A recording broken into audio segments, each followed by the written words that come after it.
तो देखिए, आज हम लोग जो थोड़ा सा हरियाणा के लिए जो इम्पोर्टेंट क्वेश्चंस आ सकते हैं एनवायरनमेंट से related, उन टॉपिक्स को देखेंगे, है ना। थोड़ा सा ध्यान रखने से इम्पोर्टेंट टॉपिक्स हैं, जैसे बायोडाइवर्सिटी हॉटस्पॉट। सबसे पहले हम लोगों को ये जानना जरूरी है कि बायोडाइवर्सिटी हॉटस्पॉट क्या है। अगर वैसे देखें तो बायोडाइवर्सिटी हॉटस्पॉट कहते हैं जहां पर बहुत ज्यादा एंडेमिक स्पीशीज हो, प्लांट्स के और एनिमल्स के। एंडेमिक स्पीशीज मतलब जो सिर्फ वहीं पर पाए जाते हो और कहीं ना पाए जाते हो। जैसे एक सांप पाया गया था अभी, लाइकोडोस इरविनी। लाइकोडोस इरविनी। तो ये जो लाइकोडोस इरविनी नाम का सांप है, ये पाया गया था ग्रेट निकोबार आइलैंड पे। ठीक है। इसके अलावा ये कहीं और नहीं पाया जाता। ग्रेट निकोबार आइलैंड पे ही निकोबारी क्रेक पाया जाता है और कहीं नहीं पाया जाता। तो वो क्या हो गया, एंडेमिक टू दैट प्लेस हो गया।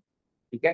तो बायोडाइवर्सिटी हॉटस्पॉट किसको बोलेंगे, जहां पर बहुत ज्यादा बायोडाइवर्सिटी हो प्लस खतरे में हो। But it's biodiversity serious threat due to habitat loss, deforestation, mining, urbanisation और बहुत सारे कारण हो सकते हैं। टेक्निकल डेफिनेशन देखें तो जहाँ पर 1500 एंडेमिक वेस्कुलर प्लांट स्पीशीज पाई जाती हो। 1500 कम से कम क्या हो, वहाँ की एंडेमिक स्पीशीज ऑफ प्लांट हो। ठीक है। और 70% of its original natural vegetation हो। जो वहां पर पेड़ उग रहे हैं उसमें से 70% वहीं के नेटिव नेचुरल होने चाहिए। तब उस जगह को क्या बोलेंगे, बायोडाइवर्सिटी हॉटस्पॉट बोलेंगे। इंडिया में ऐसी 4 जगह है। इंडिया में ऐसी 4 जगह हैं। 4 जगह कौन कौन सी है, हिमालय, वेस्टर्न घाट्स। वेस्टर्न घाट के साथ साथ श्रीलंका भी आ जाता है। इंडो बर्मा वाला रीजन जो है उधर का, इंडो म्यांमार यानी कि नॉर्थ ईस्ट वाला रीजन जो है हमारा। और सुंदरबन, इसके अंदर निकोबार आइलैंड और सुंदरबन जो फॉरेस्ट है वो सारे इसके अंदर इंक्लूड हो जाते हैं। तो 4 क्या है हमारे पास, बायोडाइवर्सिटी हॉटस्पॉट है इंडिया के अंदर। इनको ध्यान रखेंगे, मेजर मेजर है ना। आगे बढ़ते हैं। एक आप लोगों ने सुना था IUCN रेड लिस्ट होती है, मतलब जिसके अंदर आप सुनते हो कि ये जो स्पीशी है वो एंडेंजर्ड है, ये वल्नरेबल है, ये एक्सटिंक्ट हो गई। तो वो कहाँ से पता चलता है, वो IUCN रेड लिस्ट जारी करता है। इन सब की क्राइटेरिया है, ठीक है ना। तो क्या है कि IUCN रेड लिस्ट क्लासिफाई करता है किस किस के अंदर। सबसे पहले नॉट इवेल्युएटेड, जिसको इवेल्युएट ही नहीं किया गया।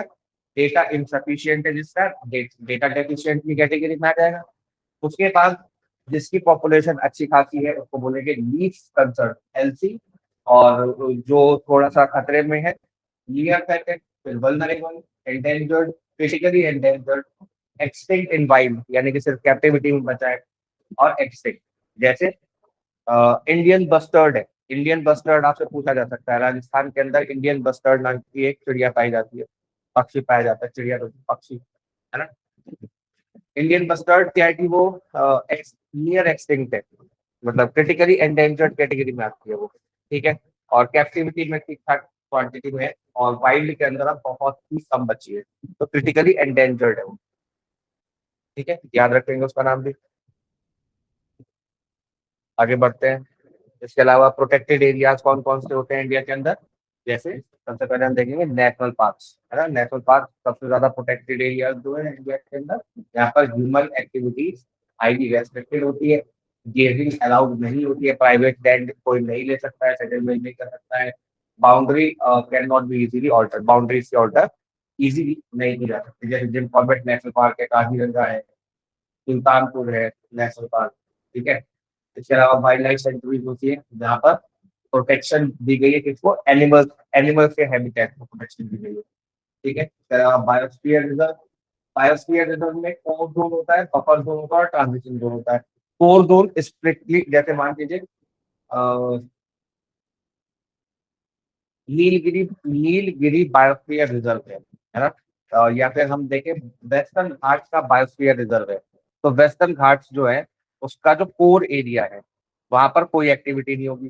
फिर एक बफर जोन बनाया जाएगा उसके चारों ओर।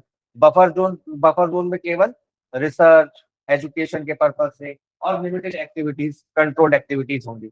उसके बाद एक ट्रांजिशन जोन बनाया जाएगा जहां पर ह्यूमन सेटलमेंट, सस्टेनेबल यूज ये तरीके से सस्टेनेबली ह्यूमन सेटलमेंट बसाया जा सकता है। ठीक है, और उसके बाहर कोई भी एक्टिविटी की जा सकती है। ठीक है, तो बायोस्फीयर रिजर्व में ये पास कहते हैं नीलगिरी है, नंदा देवी है, ग्रेट निकोबार बायोस्फीयर रिजर्व है जहाँ पे अभी ग्रेट निकोबार आइलैंड प्रोजेक्ट बन रहा है, और पंचमढ़ी बायोस्फीयर है, पंचमढ़ी बायोस्फीयर रिजर्व एमपी के अंदर है। नंदा देवी उत्तराखंड में, नीलगिरी, नीलगिरी देखेगा कौन सा स्टेट में पड़ेगा, मेरे ख्याल से नीलगिरी केरला में होना चाहिए।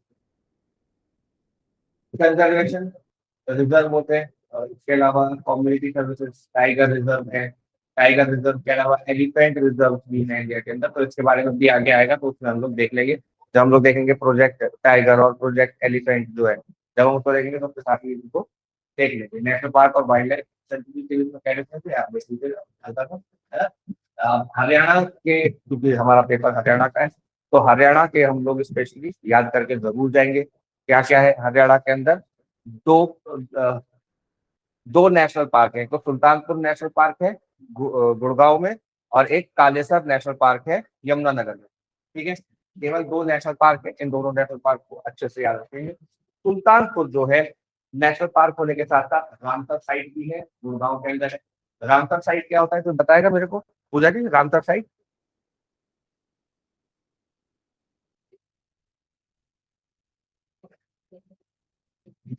रितु जी, रामसर साइट? Yes sir. हाँ जी, रामसर साइट्स के बारे में कोई आइडिया है क्या?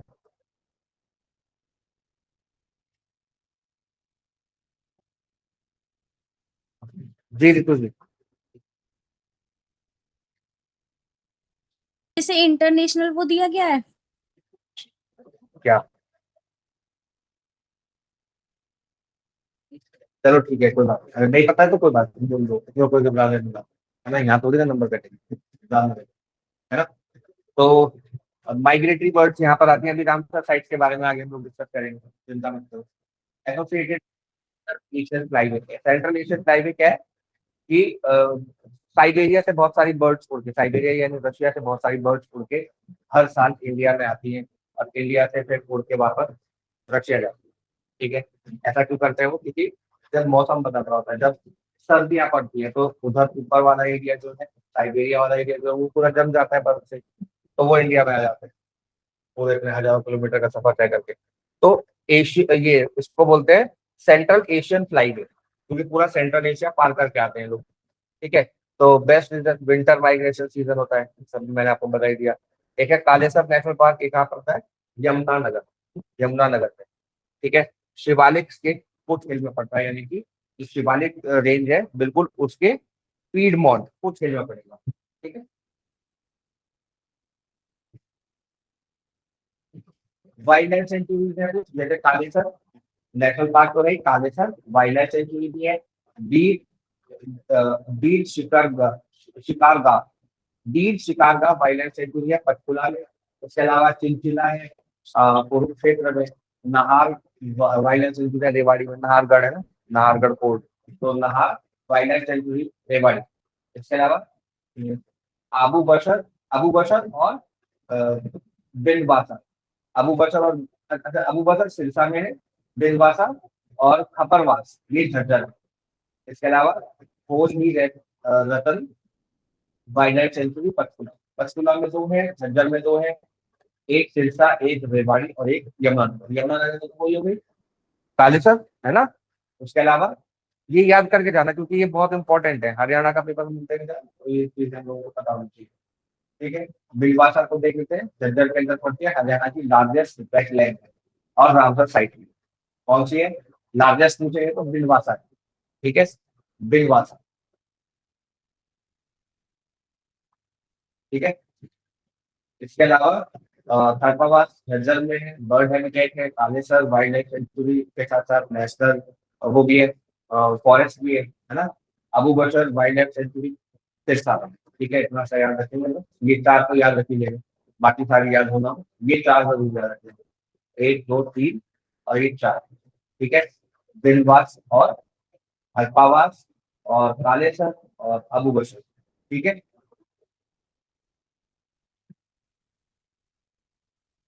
रामसर साइट के अंदर दो साइट्स आती है रामसर साइट में हरियाणा की, सुल्तानपुर नेशनल पार्क और दिलवासा वाइल्ड लाइफ सेंचुरी झज्जर।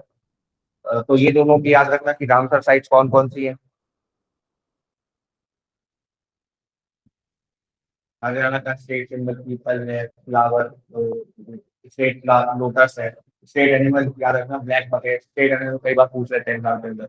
और स्टेट बर्ड है ब्लैक, ब्लैक ट्रैंपोलिन, काला तीतर, काला तीतर जिसे बोलते हैं। तो वो उसको हल्का सा याद रख लेना। ये क्वेश्चन डायरेक्ट आ जाते हैं, और डायरेक्ट क्वेश्चन ये ऐसे हैं कि अगर आता है तो एक नंबर लेके जाएंगे, नहीं तो काट के जाएंगे। ठीक है, बहुत ही इंपॉर्टेंट क्वेश्चन।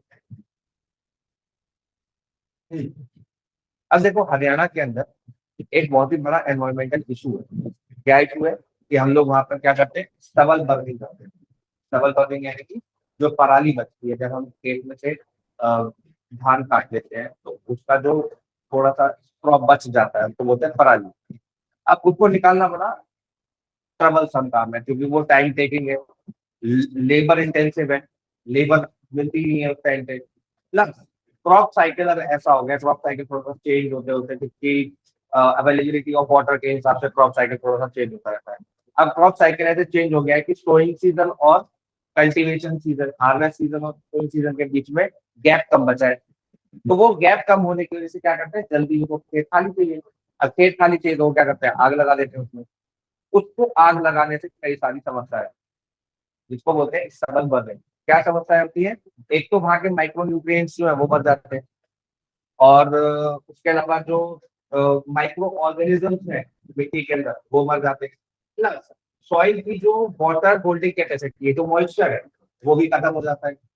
तो फसल की जो जो उसकी ईल्ड है वो भी कम होती है। तो खेती को तो नुकसान है ही, प्लस एनवायरमेंट को नुकसान है। क्योंकि उसी समय पर क्या हो रहा होता है, उसी समय पर इंडिया के अंदर जेट वेव आ रही होती है, जिसको हम बोलते हैं पछुआ पवन आ रही है।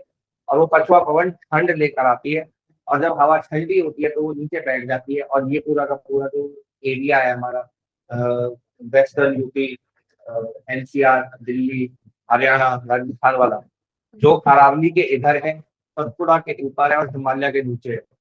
तो ये तीन तरफ से माउंटेन रेंज से घिरा हुआ है ना। तो ये कप की तरह बन जाता है, और वहां पे धुआं बैठ जाता है। इसको बोलते हैं थर्मल इन्वर्जन। तो थर्मल इन्वर्जन की वजह से क्या होता है, धुआं वहीं पर सेटल हो जाता है, बाहर नहीं जा पाता है इस एरिया से। इसीलिए इसको सुप्रीम कोर्ट ने कई बार कहा है कि ये गैस चैम्बर है। दिल्ली एनसीआर क्या है, गैस चैम्बर है। तो गैस चैम्बर कहने का कारण यही है, क्योंकि वो चैम्बर बन जाता है। ठीक है, तो इससे बहुत सारे नुकसान है ना। तो हरियाणा के बहुत सारी जगहों पर, जैसे करनालपुर क्षेत्र, कैथल, जिंद, फतेहाबाद, फतेहाबाद, अम्बाला, यमुनानगर, इन सब जगहों पर क्या होता है, स्टबल बर्निंग की जाती है, जिससे दिल्ली का पॉल्यूशन बढ़ जाता है, PM2.5 और PM10, यानी कि पार्टिकुलेट मैटर 2.5 और पार्टिकुलेट मैटर 10। पार्टिकुलेट मैटर 10 क्या होता है, जो हम लोग को आंखों से दिखता होता है डस्ट। और पार्टिकुलेट मैटर 2.5 क्या होता है, बहुत छोटे पार्टिकल होते हैं जिसमें आंखों से नहीं दिखते, पॉल्यूशन है लेकिन हमें आंखों से नहीं दिखा, लेकिन आंखों से इनटेक कर सकते हैं, पेनिट्रेट हुआ लंग्स एंड, मतलब वो लंग्स इतने छोटे होते हैं कि वो लंग्स के अंदर पेनिट्रेट करके हमारे खून के अंदर पहुंच जाते हैं। ठीक है, तो बहुत ही खतरनाक होता है। स्मोक फॉर्मेशन हो जाता है, स्मोक यानी कि फॉग भी हो रहा होता है, और उसके अंदर स्मोक हो जाता है, तो उसको बोलते हैं स्मोक। जिससे रेस्पिरेटरी डिजीजेस हो सकती हैं। हालांकि हमारे एक मंत्री जी ने मानने से मना करते हैं, छोड़ दो इनको। अब इसका जो सॉल्यूशन है, सॉल्यूशन ये है इसके लिए, एक होता है एपीसीडर। एपीसीडर क्या करता है, ये ट्रैक्टर के साथ लग जाता है, और ट्रैक्टर के साथ लग के क्या करता है कि जो वो है, जो अनाज बोना है उसको सीधे के सीधे क्या करेगा, वो मिट्टी में बो देगा, बिना उसको हटाए, बिना पैडी को हटाए। और पैडी क्या होगा, paddy stubble is still present, वो वहीं पर खड़ी रहेगी। साइड साइड में क्या करेगा, वो गेहूं लगा देगा। ठीक है, एक तो सॉल्यूशन हो गया। ठीक है, लेकिन थोड़ा सा महंगा पड़ता है। इसके अलावा सुपर सीडर होता है। सुपर सीडर क्या करता है, सुपर सीडर उसको निकाल भी देता है पैडी को, और सोइल भी कर देता है। ठीक है, तो ये भी इंपॉर्टेंट है। एक है पूसा डिकम्पोजर। पूसा डिकम्पोजर क्या होता है, ये स्प्रे की टाइप से आता है, माइक्रोबल सॉल्यूशन है। तो इसको अगर हम उसके ऊपर पैडी के ऊपर यानी कि समझ के ऊपर स्प्रे करते हैं तो वो बहुत जल्दी गल जाता है, और उसके अंदर कन्वर्ट हो जाता है, मैन्योर के अंदर कन्वर्ट हो जाता है। सॉल्यूशंस है, लेकिन सबसे पहले एक अच्छा ETA का क्या रखेंगे, इन सीटू और एक्स सीटू दो तरीके से सबल का क्या हो सकता है, सॉल्यूशन निकाला जा सकता है। इन सीटू हो गया जो हम खेत के ऊपर ही कर रहे हैं, जैसे हमने हेर्बिसाइड या फिर वो ये जो पूसा डिकम्पोजर है इसका स्प्रे कर रहे हैं, हेर्बिसाइड चला दिया, है ना, तो ये हो गया इन सीटू। एक है कि हम इस सबल को निकालें और उसको बाहर बेच दें। किसको बेच दें? जो बायोफ्यूल बना रहे हैं, जो इथेनॉल बना रहे हैं, उन लोगों को बेच दें, क्योंकि इथेनॉल बनाने के लिए वो भी लगेगा, पैडी से भी बन सकता है इथेनॉल। इसके अलावा और भी बायोफ्यूल बनाए जा सकते हैं, जैसे अगर हम उसका एनारोबिक कंबर्शन करें उसका, यानी कि अगर हम उसको वैक्यूम के अंदर हीट करें तो वो जलता नहीं है, वो धुआं नहीं निकालता है, वो पॉल्यूशन नहीं करता है, लेकिन वो क्या हो जाता है, ब्लैक कलर का रेसिड्यू बन जाता है, जिसको हम वापस मिट्टी में मिला सकते हैं, जिससे क्या होता है, जिससे 30 से 50% तक उसकी ईल्ड बढ़ जाती है। ठीक है, तो बहुत ही इंपॉर्टेंट है वो भी। इसके अलावा क्रॉप रेसिड्यू मैनेजमेंट मैंने आपको बता दिया, हेर्बिसाइड सुपरसीडर, पूसा, मल्चिंग कर सकते हैं। मल्चिंग करना बहुत टाइम टेकिंग होता है। मल्चिंग यानी कि बुराई जो आप करते हैं, आप लोग भी करते हो ना अपने गमलों में बुराई, तो ठीक है, वो मल्चिंग। जीरो ड्रिल, इसके अलावा बायो पावर प्लांट्स में दे सकते हैं, बायो सीएनजी बन सकता है, इथेनॉल बन सकता है, एनिमल फॉडर बन सकता है, चारा बन सकता है, कंपोस्ट बन सकता है, उसका मैन्योर बन सकता है, इंडस्ट्रियल फ्यूल की तरह यूज हो सकता है यहाँ पे जलाने के लिए। जैसे आगे बोलते हैं बहुत बड़ी बड़ी फैक्ट्रियां होती है जिसके अंदर बहुत हाई टेम्परेचर मेंटेन करना होता है, तो उसके अंदर प्लास्टिक जला रहे होते हैं लोग, या कोयला जला रहे होते हैं लोग, यहाँ पे कोयला अलाउड है, कोयला जलाते हैं, या कोयला अलाउड नहीं है, कचरा जलाते हैं, कूड़ा जलाते हैं, तो ये भी जलाने के लिए काम में ले सकते हैं। पैकिंग मटेरियल बन सकता है इससे। अब पॉल्यूशन को रोकने के लिए क्या है, दिल्ली एनसीआर के पास पॉल्यूशन को रोकने के लिए दिल्ली एनसीआर के पास है CAQM। इसको याद रखना, लास्ट में बहुत ज्यादा चर्चा करेगी, पूछी जा सकती है संस्था क्या है, commission for air quality management. एक कमीशन मतलब है क्या, एयर क्वालिटी मैनेजमेंट के सामने दिल्ली एनसीआर। अब ये समझो कि दिल्ली का नहीं है, केवल दिल्ली का नहीं है, दिल्ली एनसीआर का है, तो यूपी भी इसमें शामिल हो गया, बहुत सारा एरिया, हरियाणा का भी बहुत सारा एरिया इसके अंदर शामिल हो गया, और राजस्थान का भी एरिया इसके अंदर शामिल हो गया। ठीक है, तो तीन तीन जगहों के एरिया शामिल हो गए। अब ये काम कैसे करता है, ये ग्रैड को लागू करता है। ग्रैड क्या है, ग्रेडेड रेस्पॉन्स एक्शन प्लान। अब ग्रेडेड रेस्पॉन्स एक्शन प्लान है तो क्या होगा, ग्रेड के हिसाब से होगा। ग्रेड कैसे कैसे तय होगा, तो ग्रेड तय होगा अगर AQI लेवल जो है, एयर क्वालिटी इंडेक्स का जो लेवल है, वो 201 से ऊपर गया और 300 से नीचे रहा, तो उसको बोलेंगे पुअर क्वालिटी। ठीक है, स्टेज 2 कहती है कि 300 से ऊपर गया और 400 से नीचे रहा तो वेरी पुअर क्वालिटी, 400 से ऊपर, 450 से नीचे सीवियर, और 450 से ऊपर सीवियर प्लस। ठीक है, ये 4 कैटेगरी है इसमें। ठीक है, अब इसके हिसाब से ये ऑर्डर पास कर सकता है CAQM। CAQM क्या ऑर्डर पास कर सकता है, कंस्ट्रक्शन के ऊपर रेस्ट्रिक्शन लगा सकता है। इसके अलावा डीजल जनरेटर्स को कंट्रोल कर सकता है। पीछे डीजल जनरेटर्स के अंदर बंद हो गए थे, बहुत ज्यादा पॉल्यूशन हुआ था, कंस्ट्रक्शन भी रुक गया था। हाँ जी, कुछ कह रहा था। ठीक है, इसके अलावा जो इंडस्ट्रीज है उसके ऊपर बैन लगाया जा सकता है। 10 कंट्रोल मेजर्स यूज किए जाते हैं, छिड़काव करवाना, स्प्रे करवाना, और जब कंस्ट्रक्शन हो रही है तो उसके आगे वो हरा पर्दा लगाना है ना, तो इस तरीके के मेजर्स यूज किए जा सकते हैं। मोर पब्लिक ट्रांसपोर्ट मेजर्स, तो पब्लिक ट्रांसपोर्ट को ज्यादा बढ़ावा दिया जा सकता है इस दौरान, और restrictions on certain vehicles in civil से, जैसे बड़े व्हीकल्स हो गए, ज्यादा पॉल्यूशन वाले व्हीकल हो गए, डीजल व्हीकल हो गए, उसको बैन किया जा सकता है। स्कूल ऑफिस के लिए एडवाइजरी जारी की जा सकती है एक्सट्रीम पॉल्यूशन के दौरान। ठीक है ना, इसके अलावा एक इशू है अरावली। अरावली आप लोगों ने, अच्छा अरावली की क्या खासियत है, व्हाट इज द स्पेशलिटी, अलग क्या है अरावली में और हिमालय में, या सतपुड़ा या किसी भी और माउंटेन, अरावली की स्पेशल तो ये चीज है।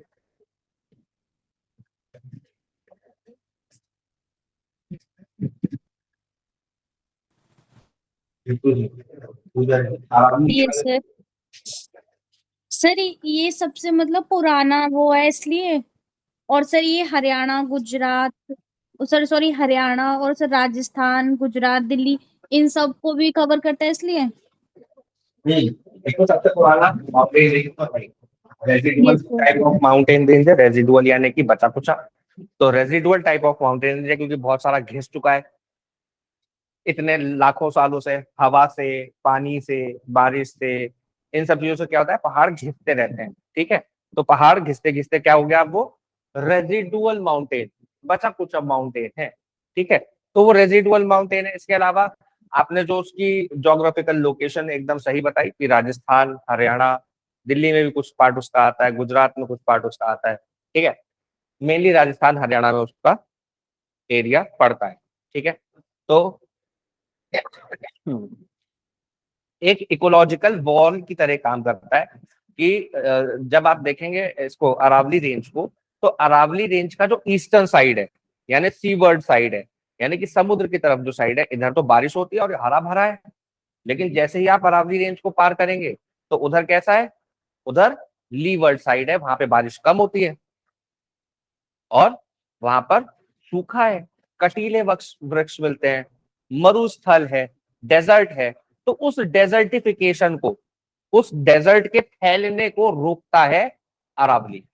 ठीक है, पीछे अरावली को लेकर बहुत बड़ा इशू उठा, अरावली की डेफिनेशन को लेके सरकार ने एक कमेटी बनाई जिसको कहा कि भाई तुम ये एक काम करो, माइनिंग के पर्पज के लिए या वहां पर कंस्ट्रक्शन के पर्पज, रियल एस्टेट के पर्पज के लिए क्या करो, एक डेफिनेशन बनाओ कि अरावली रेंज की उसको बोले।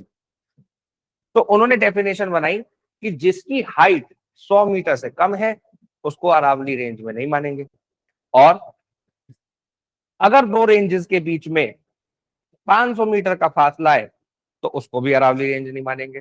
500 मीटर से कम में कोई दूसरा 100 मीटर का पहाड़ होना चाहिए, तभी उसको अरावली रेंज मानेंगे।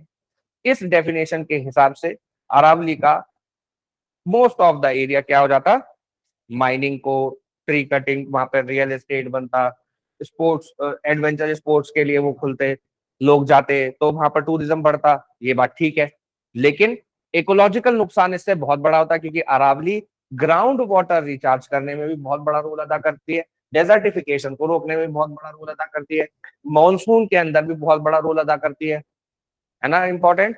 तो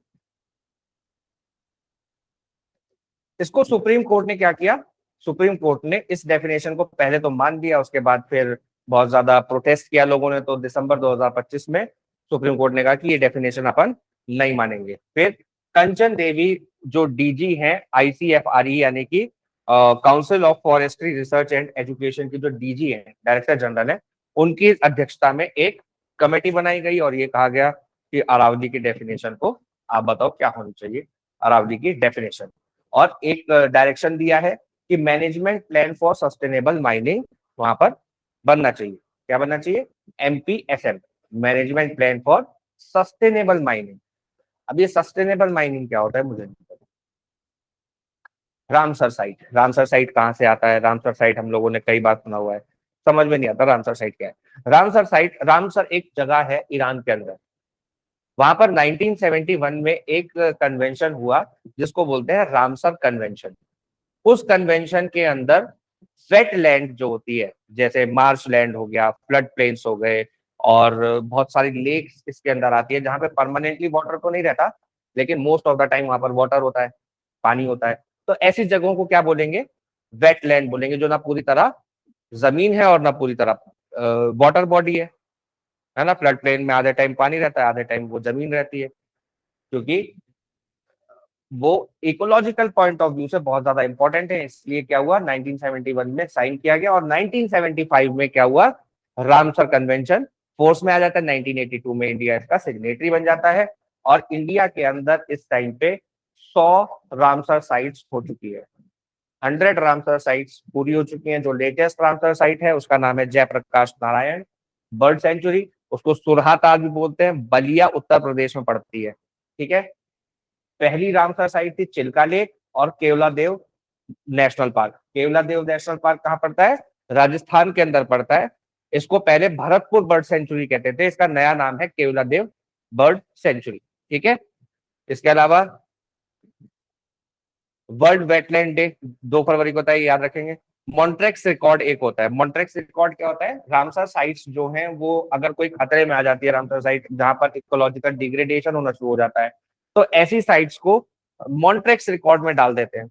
इंडिया की भी तीन रामसर साइट्स मॉन्ट्रेक्स रिकॉर्ड में आ चुकी हैं। अभी फिलहाल दो है। दो कौन सी है? केवला देव है और एक और है लोकटक लेक है। केवला देव और लोकटक लेक। चिल्का लेक भी आई थी मॉन्ट्रेक्स रिकॉर्ड के अंदर, लेकिन फिर चिल्का लेक ने अपना इकोलॉजिकल बैलेंस बनाया और फिर वापस से वो मॉन्ट्रेक्स रिकॉर्ड के बाहर आ गई। ठीक है, याद रखेंगे। क्लाइमेट, अब ये छोटे छोटे से टर्म्स है, जैसे ग्लोबल वार्मिंग, क्लाइमेट चेंज क्या होता है, ग्रीन हाउस इफेक्ट क्या होता है, ये सारी चीजें आप लोगों को पता ही है। तो मैं इनमें फिर से आप लोगों को मतलब सब स्कूल में पढ़ा हुआ है आप लोगों ने और जीएस में पढ़ा हुआ है ना? तो किस किस चीज से, कौन कौन सी गैस से वो होता है, ग्रीन हाउस इफेक्ट आता है, तो ये सब आप लोग हल्का सा रिवाइज कर लीजिएगा, उसने डाला है। अब हम लोग आ जाते हैं सीधा यूएनएफसीसीसी पे। यूएनएफसीसीसी क्या है? कि जैसे ग्लोबल वार्मिंग पर भी एक टर्म डाली हमने कि ग्लोबल वार्मिंग हो रही है, तो ग्लोबल वार्मिंग को रोकने के लिए क्या हुआ कि एक अर्थ समिट हुई थी। उस अर्थ समिट के अंदर यूएनएफसीसीसी एक क्या हुआ, कन्वेंशन हो गई, फ्रेमवर्क कन्वेंशन हो गई उस अर्थ समिट के अंदर। अर्थ समिट के अंदर तीन कन्वेंशन, ठीक है, उसमें से एक क्या है? यूएनएफसीसीसी। ठीक है, United nation framework convention on climate change. 1992 में इसको अडॉप्ट किया गया। 1994 में ये फोर्स में आ गई। इसका सेक्रेटेरिएट याद रखेंगे बॉन जर्मनी के अंदर है। मेन इसका जो काम है वो है, हर साल इसकी मीटिंग होती है सीओपी के नाम से, है ना? COP, conference of parties, annual meeting है। इसके अलावा जो इंपॉर्टेंट सीओपीज है, एक क्योटो प्रोटोकॉल याद रखेंगे 1997 में। अब इसके अंदर जो एमिशन के ऊपर बाइंडिंग वो आई है ना, जो हम लोग देखते हैं कार्बन क्रेडिट वगैरह, तो वो सब यहीं से निकल के आता है, क्योटो प्रोटोकॉल से। इसके अलावा पेरिस एग्रीमेंट सबसे ज्यादा इंपॉर्टेंट है, जिसके अंदर सारे देशों ने जिसके अंदर क्या कहा गया कि हम जो ग्लोबल वार्मिंग है उसको by the end of this century 2 degree से नीचे रख लेंगे, और हो सका तो 1.5 डिग्री से नीचे रखेंगे। ठीक है, वैसे पहला टारगेट 1.5 डिग्री है, अगर नहीं हो सका तो क्या करेंगे, 2 डिग्री से नीचे रोकने की कोशिश करेंगे। हालांकि जिस स्पीड से हम लोग बढ़ रहे हैं, तो लगभग 3 degree temperature by the end of this century बढ़ चुका होगा और दुनिया आधी डूब चुकी होगी। खैर वो अलग बात है, इस पे आ जाते हैं। तो इसको करने के लिए करें क्या? इसको अचीव करने के लिए क्या करें? तो इसको अचीव करने के लिए क्या करें, ये कोई सीओपी नहीं बताता, कोई पेरिस एग्रीमेंट नहीं बताता।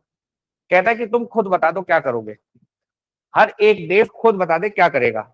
उसको बोलते हैं नेशनली डिक्लेयर्ड कॉन्ट्रीब्यूशंस। ठीक है, नेशनली डिटरमाइंड कॉन्ट्रीब्यूशंस, जो डिटर्मिनेशन हम खुद करेंगे एमिशन टारगेट्स को रोकने के लिए, ये सारी चीजें करने के लिए। ठीक है ना? तो इंडिया के एनडीसी क्या है? 2030 टारगेट्स, नए टारगेट्स आ गए इंडिया के पास, 2030 और 2031 के और 2035 के, याद करने जरूरी है। ठीक है, पहले तो 2030 के लिए हमारा एक वो है, टारगेट है, जिसमें हम कह रहे हैं कि हम पर जीडीपी एमिशन जो है उसको सन 2005 के लेवल से 45% रिडक्शन कर देंगे। यानी कि एक जीडीपी यूनिट को क्रिएट करने में, एक जीडीपी को क्रिएट करने में अगर 1 किलो CO2 का एमिशन हो रहा है, तो कब हो रहा है ये? 2005 में हो रहा है। तो हम 2030 में क्या कर देंगे? 2030 में हम इसको एक यूनिट जीडीपी के लिए 45% रिडक्शन, यानी कि कम से कम 550 ग्राम, 550 ग्राम CO2 एमिशन पे ले आएंगे, इतना कम कर लेंगे, ये कह रहे हो। ठीक है, इसके अलावा non fossil fuel power capacity target है हमारा, बाय 2030 की 50% हम नॉन फॉसिल फ्यूल पे आ जाएंगे। लेकिन ये टारगेट हमारा पूरा हो चुका है, मुबारक हो कि हम 2025 में ही इस टारगेट को पूरा कर चुके हैं जो हमने 2030 के लिए रखा था। India will achieve 50% cumulative electric power installed capacity. हालांकि अभी भी हम जो एनर्जी यूज कर रहे हैं उसका 42% थर्मल पावर प्लांट से बना रहे हैं, लेकिन इंस्टॉल्ड कैपेसिटी हमारे पास 50% से ज्यादा की है। किसके लिए? फॉसिल फ्यूल से एनर्जी बनाने के लिए। ठीक है, कार्बन सिंक का टारगेट है 2.5 से 3 बिलियन टन का, CO2 का बाय 2030 बनाने का, है ना। इसके अलावा मोदी जी ने लाइफ दिया है। लाइफ क्या है? लाइफ स्टाइल फॉर एनवायरनमेंट, यानी कि सस्टेनेबल और रिस्पॉन्सिबल कंजम्पशन करना, सस्टेनेबल डेवलपमेंट करना। इसके अलावा नए एनडीसी हैं 2031-35 के लिए। ये आपके एग्जाम में मुझे नहीं लगता कि आएंगे, फिर भी हल्का सा पढ़ के चले जाना, क्योंकि ये मार्च 2026 में ही आए हैं। अब मार्च 2026 में ही लॉन्च हुए हैं, तो मुश्किल ही है कि आपके एग्जाम में इंक्लूड किए जाए। मार्च में बन गया होगा आप लोगों का एग्जाम, नो सर, पेपर बन गया अभी होगा। तो सर इसका लेटेस्ट वो आया है। हाँ, लेटेस्ट है, तो मार्च 2026 में आया ना ये। Yes sir. सर सिलेबस भी अभी अपडेट ही हुआ था, लॉ वाला भी अभी ऐड हुआ था, पहले नहीं था। अच्छा अच्छा, हाँ तो ठीक है, ठीक है, फिर तो आ सकता है, याद कर लेना इसको। ठीक है, तो एक तो हमने पहले देखा था कि 2030 तक हम क्या करेंगे, जीडीपी का 45% लेस कर देंगे। अब क्या कह रहे हैं, 2035 तक हम क्या करेंगे, 47% तक लेस कर देंगे एमिशन। ठीक है, achieve 60% cumulative electric installed capacity fossil non fossil fuel से, है ना। इसके अलावा create carbon sink of 3.5 billion to 4 billion CO2। इसके अलावा लॉन्ग टर्म टारगेट क्या है हमारा, नेट जीरो बाय 2070। इसको हमने लॉन्च किया था ग्लासगो समिट COP26 में। ठीक है, इसके अलावा एक मैकेनिज्म है CBDR, इसको याद रख लेना। CBDR क्या है, common but differentiated responsibilities. Common but differentiated responsibilities का क्या मतलब है, इसका ये मतलब है कि आपके घर में हलवा बना और आपको नहीं मिला, बाकी सब खा गए। अब थोड़ा सा हलवा बचा है और उसको मम्मी कह रही है कि नहीं, ये तो कल सुबह प्रसाद के लिए बचाया हुआ है, अब ये किसी को नहीं मिलेगा। तो फिर आपको कैसा लगेगा, बुरा लगेगा ना। फिर आप कहोगे कि भाई कॉमन कॉमन रिस्पॉन्सिबिलिटी है सबकी, हलवा खत्म करने की, हलवा बचाने की, सबकी कॉमन है, लेकिन डिफरेंशिएटेड है, क्योंकि आप सब तो खा चुके हो, मैंने नहीं खाया। इसलिए ऐसा करो, 10-10 रुपए निकालो, मैं तो जा रहा हूँ चॉकलेट खाने या चाउमीन खाने, जो भी आपकी पसंद है, या हलवा खाने। ठीक है, तो इसको बोलते हैं कॉमन बट डिफरेंशिएटेड रिस्पॉन्सिबिलिटी, यानी कि एनवायरनमेंट का नुकसान करके डेवलप्ड कंट्रीज जो है उन्होंने तो डेवलपमेंट कर लिया, अब हम लोगों की डेवलपमेंट करने की बारी आ रही है, तो कह रहे हैं कि एनवायरनमेंट खराब हो रहा है, डेवलपमेंट मत करो, इंडस्ट्रियलाइजेशन मत करो। तो हम कह रहे हैं ठीक है भाई, हम इंडस्ट्रियलाइजेशन नहीं करेंगे। सब लोग 10-10 रुपए तो निकालो जिससे मैं चॉकलेट खा सकूं।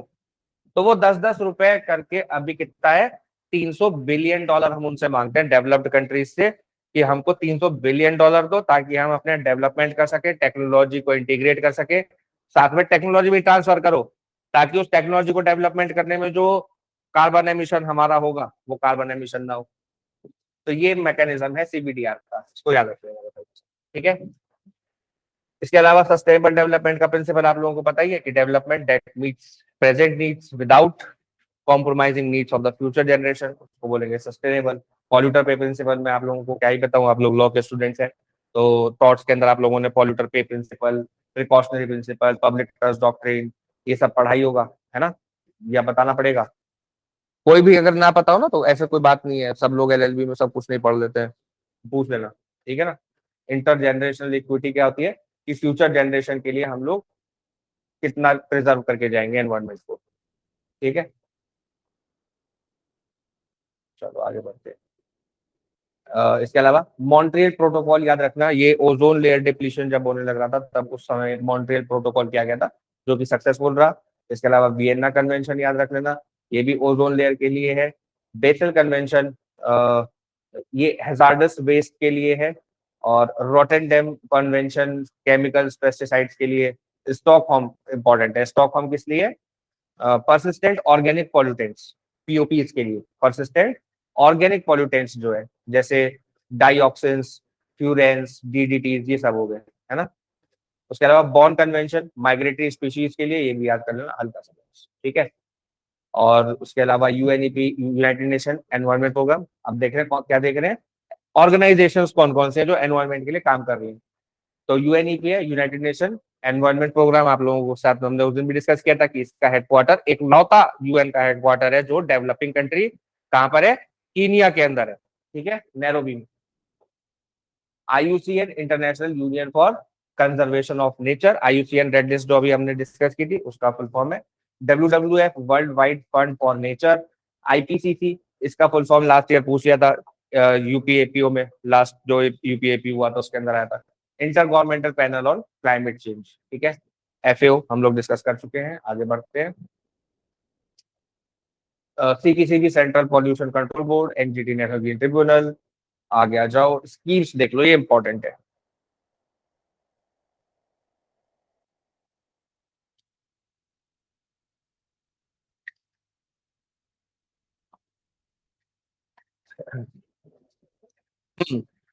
प्रोजेक्ट टाइगर, इसका ईयर पूछ लेते हैं कई बार कि प्रोजेक्ट टाइगर कब शुरू हुआ था, और इंडिया के अंदर पहला प्रोजेक्ट टाइगर शुरू हुआ था 1973 में, पूरी दुनिया में पहला है। इसके अलावा प्रोजेक्ट एलिफेंट 1992 में शुरू हुआ था, और स्नो लेपर्ड के कंजर्वेशन के लिए प्रोजेक्ट स्नो लेपर्ड है, प्रोजेक्ट चीता है। प्रोजेक्ट चीता आप लोगों को पता है, Uno national park Madhya Pradesh में, कीनिया से, नैरोबी से 7-8 चीता लेके आए गए थे, जो कि अब बढ़ के 23 के आसपास उनकी संख्या पहुंच चुकी है। और कूनो नेशनल पार्क के अलावा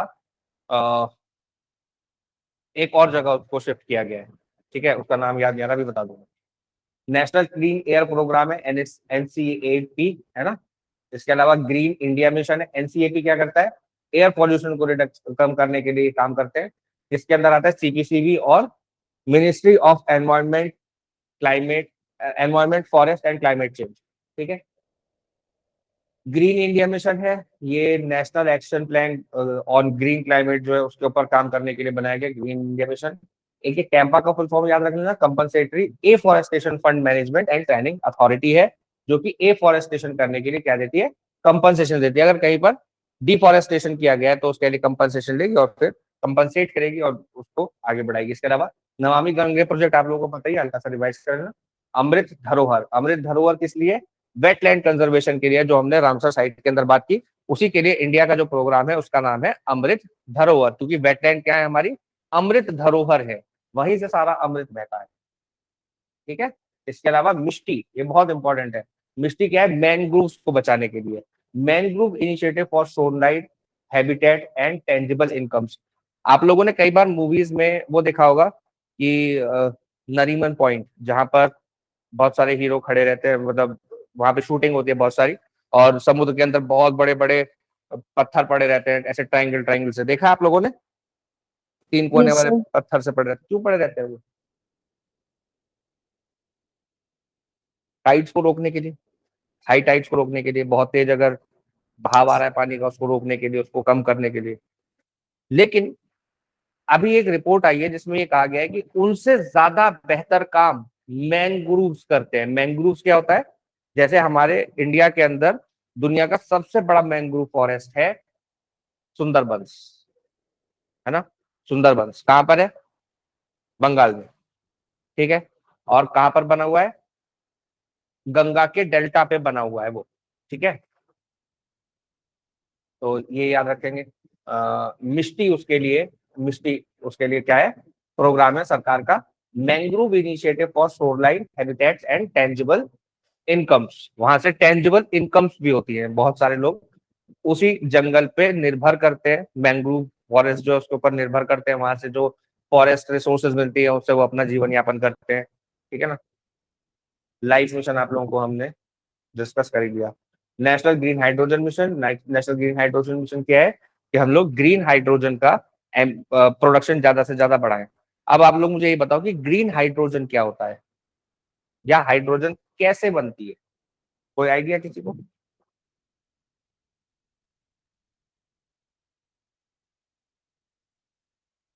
स्कूल में आप लोगों ने ये एक्सपेरिमेंट अवश्य किया होगा, ऐसा हो ही नहीं सकता कि आप लोगों ने ये एक्सपेरिमेंट स्कूल में ना किया हो। हाइड्रोजन बनाई होगी स्कूल में आप लोगों ने, नहीं याद आ रहा? याद दिलाऊं? फिर कहोगे अरे ये तो हमने स्कूल में किया था। पूजा जी आपकी आवाज नहीं आई, आपने कुछ बोला हो तो।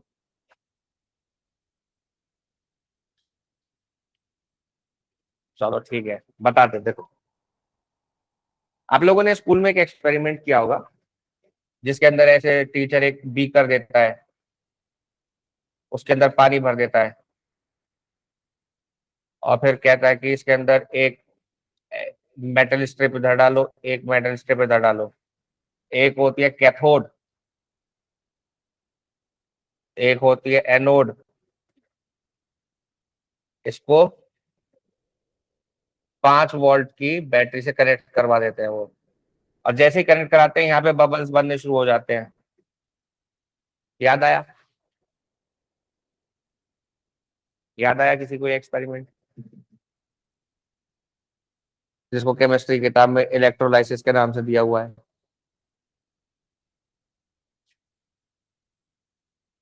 इलेक्ट्रोलाइसिस याद आया या नहीं याद आया अभी भी? बोलो। सर थोड़ा याद आ रहा है। यही होता है इलेक्ट्रोलाइसिस। सर ये वही होता है सर जो वाटर को इलेक्ट्रिसिटी में कन्वर्ट करता है। नहीं, वाटर को हाइड्रोजन और ऑक्सीजन में ब्रेक कर देता है। H2O को ब्रेक कर देता है, हाइड्रोजन अलग निकल जाती है, प्लस ऑक्सीजन अलग निकल जाती है, O2 अलग निकल जाती है। तो यहां से हम हाइड्रोजन कलेक्ट कर सकते हैं। लेकिन ये तो स्कूल का एक्सपेरिमेंट था, बहुत छोटे लेवल पे था। इंडस्ट्रियल लेवल के यूज के लिए चाहिए तो हमें बहुत बड़ा सेटअप चाहिए होगा, बहुत सारा पानी चाहिए होगा जिसका हम इलेक्ट्रोलाइसिस कर सके, है ना? अब उस बहुत सारे पानी के इलेक्ट्रोलाइसिस करने के लिए ये 5 वोल्ट की बैटरी काम नहीं करेगी। उसके लिए हमको क्या चाहिए होगा? बहुत सारी इलेक्ट्रिसिटी चाहिए होगी।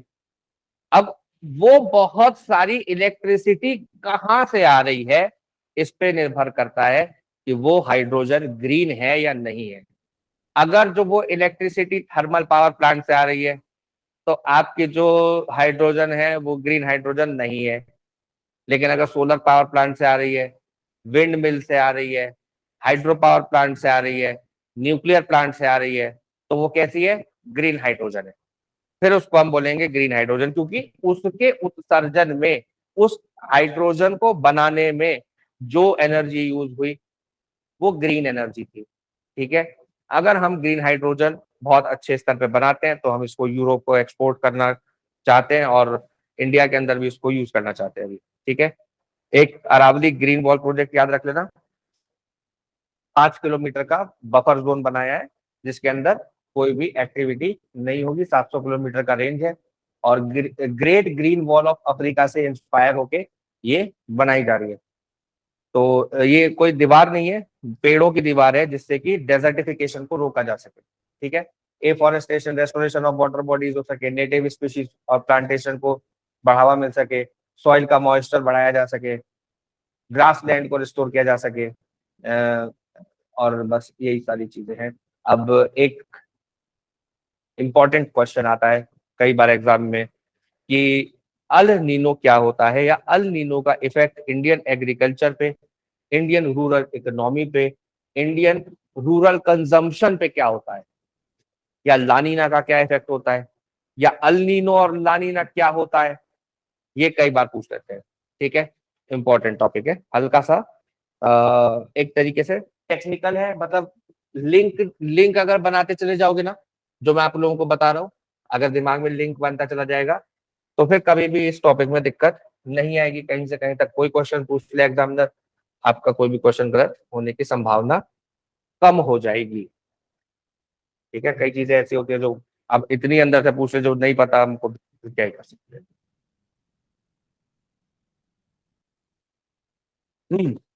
तो आप लोगों ने ITCZ पढ़ा होगा स्कूल के अंदर, इसको बोलते हैं inter tropical convergence zone.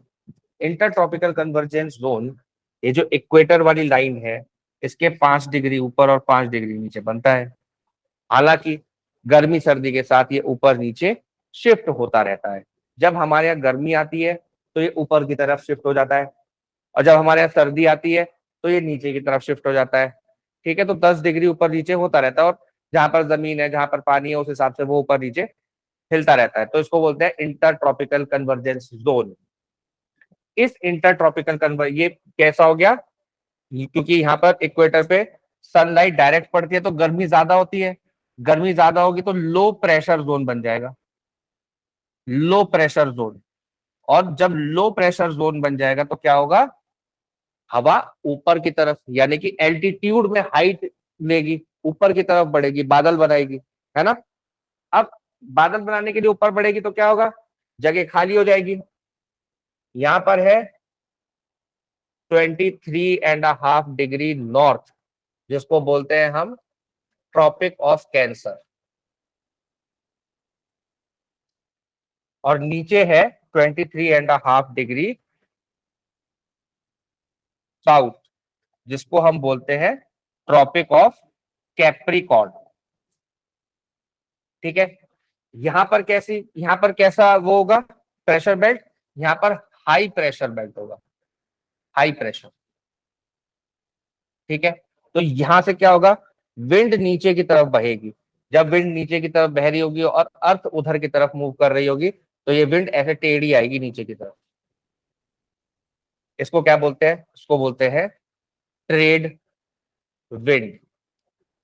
North west से, नॉर्थ ईस्ट से साउथ वेस्ट की तरफ मूव करेगी, उसको बोलते हैं ट्रेड विंड।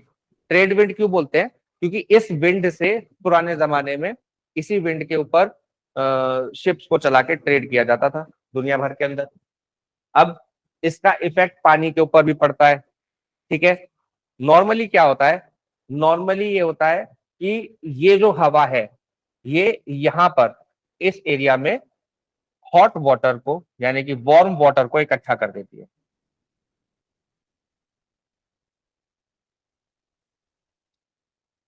ये हो गया normal condition. Normal condition warm water यहां पर सारा इकट्ठा हो जाता है, इस एरिया में इकट्ठा हो जाता है वार्म वाटर, तो क्या होता है, इवेपोरेशन होता है और इंडिया के अंदर बारिश होती है। ठीक है, ये नॉर्मल कंडीशन है। जब इधर का जब ये ट्रेड विंड्स कमजोर हो जाती है, यानी कि ट्रेड विंड हवा धीमे चल रही है अब, तो क्या होता है कि ये जो गर्म पानी है ना, ये ऐसा हर 2 से 7 साल के बीच में ऐसा होता रहता है। तो गर्म पानी जो है ये यहां से मूव होके यहां इकट्ठा होना शुरू हो जाता है इस एरिया में। तो यहाँ का पानी ठंडा हो गया, कोल्ड हो गया वाटर, कोल्ड वाटर हो गया तो क्या होगा, इवेपोरेशन नहीं होगा, बारिश नहीं होगी। इसको बोलते हैं अल नीनो। ठीक है, इसको बोलते हैं अल नीनो। लेकिन कई बार क्या होता है कि ये ट्रेड विंड्स बहुत तेज चलने लगती है, बहुत तेज चलने लगती है, तो क्या होता है, ये सारा जो वार्म वाटर है ये इधर पूरे में इकट्ठा हो जाता है। इसको बोलते हैं ला नीना। ला नीना होगा तो क्या होगा, इंडिया के अंदर बारिश ज्यादा होगी। अल नीनो होगा तो बारिश कम होगी। ला नीना बारिश, ला लाने को कह रहे हैं बारिश, तो ला नीना में बारिश ज्यादा होगी। बारिश ज्यादा होगी तो एग्रीकल्चर पे क्या इफेक्ट होगा, अच्छा होगा कि खराब, अच्छा होगा ना, अच्छा होगा ना, बोलो हाँ या ना। सर बहुत सारी फसल तो ऐसी होती है जो ज्यादा उससे खराब भी तो हो जाती है, तो फिर हाँ, कैसे? लेकिन ला नीना को वैसे हमारे इंडिया के अंदर एग्रीकल्चर को सपोर्ट करने वाला, मॉनसून को सपोर्ट करने वाला इफेक्ट माना जाता है। ठीक है, तो इससे क्या होगा, बारिश अच्छी होगी, फसल अच्छी होगी। हालांकि कुछ जगहों पर बाढ़ भी आएगी, ये बात तय है, हर साल आती है ना बाढ़। ठीक है ना, तो बाढ़ भी आएगी इंडिया के अंदर, उस साल ज्यादा आएगी, ज्यादा संभावना होगी बाढ़ आने की। अल नीनो जिस साल होगा उस साल सूखा पड़ेगा, सूखा पड़ेगा तो क्या होगा, फसल खराब हो जाएगी। और जब फसल खराब हो जाएगी तो क्या होगा, रूरल कंजम्पशन गिर जाएगा, जीडीपी में जो बढ़ोतरी होनी है वो गिर जाएगी। और इस साल है सुपर अल नीनो, ये सुपर अल नीनो का साल है, यानी कि इस साल बहुत ज्यादा सूखा पड़ेगा। हमारा जीडीपी ग्रोथ रेट 1% से गिर जाएगा, ऐसा अनुमान लगाया जा रहा है अल नीनो की वजह से। वेस्ट एशिया की वॉर की वजह से 1% गिरेगा, 1% इसकी वजह से गिरेगा, तो 2% ग्रोथ रेट गिरने की आशंका है जीडीपी के। ठीक है, रूरल कंजम्पशन गिरेगा और क्या होगा, ओवरऑल कंजम्पशन गिरेगा, रूरल इकोनॉमी को धक्का लगेगा, यानी कि वो थोड़ा सा खराब परफॉर्म करेगी इस साल। ठीक है, तो ये सारे पॉइंटर्स हैं आज की क्लास के लिए, और किसी को कोई डाउट हो तो पूछ सकते हैं। इसके अंदर या किसी भी और टॉपिक के अंदर?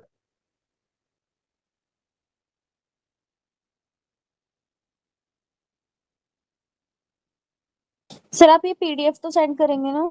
हाँ, पीडीएफ तो मैं आपको भेजूंगा ही, लेकिन तब भी कोई डाउट हो तो अभी पूछ लो, क्योंकि पीडीएफ आपको एक्सप्लेन नहीं करेगी, पीडीएफ के अंदर इंफॉर्मेशन मिलेगी आपको, वो आपको रिवाइज सर करने के एक लिए। बार राम सर जो साइट वाला बताया था सर, वो हाँ, बताते उसकी इम्पोर्टेंस वगैरह। रामसर साइट क्या होता है, देखो कुछ वेटलैंड्स होती हैं, जैसे इंडिया के अंदर हम उड़ीसा में देखें तो एक चिल्का लेक है, सबसे पुरानी चिल्का लेक, सबसे पुरानी रामसर साइट है वो, उड़ीसा में। ठीक है। अच्छा, अगर मैं आप लोगों को दिखाऊं पुमड़ी क्या होता है, लोकटक लेक है एक, लोकटक लेक।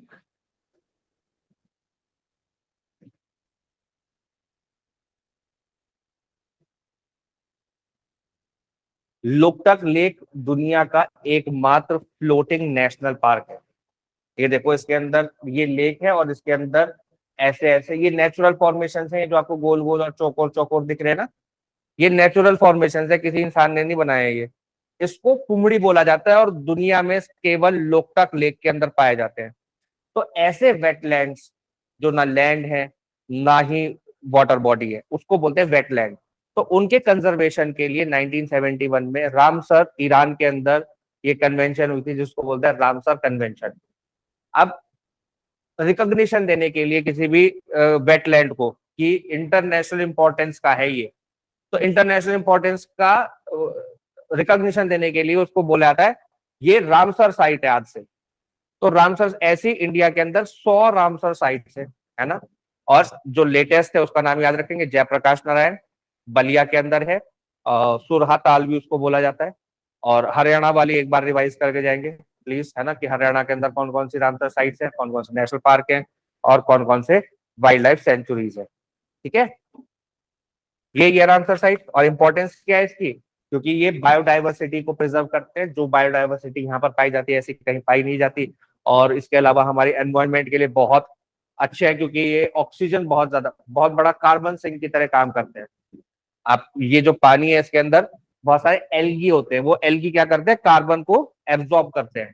ठीक है, पेड़ों से ज्यादा एब्जॉर्ब करते हैं कार्बन को ये। इसके अलावा जो वेटलैंड्स हैं वो फ्लड को रोकने के लिए भी काम आते हैं, फ्लड के लिए स्पॉन्ज की तरह काम करते हैं, सोख लेते हैं फ्लड को। तो फ्लड के जो इफेक्ट पड़ने वाले हैं, होने वाले हैं, उसको भी कंट्रोल करने के काम में आते हैं। ठीक है, ओके सर। और किसी का कोई डाउट पूछ लो। देखा, डाउट पूछने से दो चीजें इंफॉर्मेशन एक्स्ट्रा मिली ना, कुमड़ी क्या होता है, फ्लोटिंग नेशनल पार्क कौन सा है, लोकतक लेक, इसका नेशनल पार्क का नाम भी याद कर लेना। ठीक है, नॉर्थ ईस्ट में है ये। और किसी का कोई डाउट तो पूछ लो, कोई डाउट नहीं है? चलो, तो आज क्लास यहीं खत्म करते हैं।